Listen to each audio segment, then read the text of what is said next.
I looked up to Diamond Prox, but before that St. Vicious, because at some point St. Vicious was basically the best jungler in the world. I always wanted to be a player like Diamond Prox, and then I learned a lot from him. Like, I just copy everything what he do. So I really liked watching Def play. He was probably my favorite player, and he still is. I think he's just like really strong mechanically. In NA, I looked up to Afromove because he was known as the playmaker support, obviously, and like really good leader. And I try to model myself after that because he's a really positive player, and I don't know, I try to be really positive as well and enforce like good habits on my teammates. I think the scene was just getting started. If I had to pick one, I would pick Chaucer. I used to look up to Reginald as a mid player because I actually used to play mid before I was a pro, and I just love playing mid. And Reggie was the only player that ever gave me trouble back then, so I always really looked up to him. In the start it was Sorcerer, and then it was like some days Mip.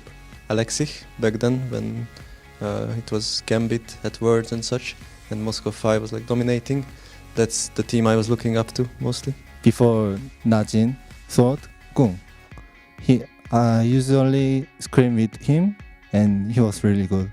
I think before I was pro, when I played in challengers, like obviously Faker is like a big one, but also I think maybe Forbidden a bit because went straight from challenger to one of the best mids in Europe as well. So I think most players would probably say Faker, but I think I looked up to Abdo the most. I think it was just something about his style that was very interesting to me. I think junglers I looked up to before I became pro, I think Trick was one of them because he seemed to he's a lot similar to me in the form that he can adapt to any playstyle, and he was really good at the carry meta, and I liked watching him play and how he played and how he carried. I'd say Junkos. I think he's really good, and it's probably the one I look up to right now. Before going pro, I looked up to Saint Vicious. He was still playing when I was like amateur, and he was good. It was before he missed every smite, so back then he was good, and I was like looking at him and at Hotshot GG.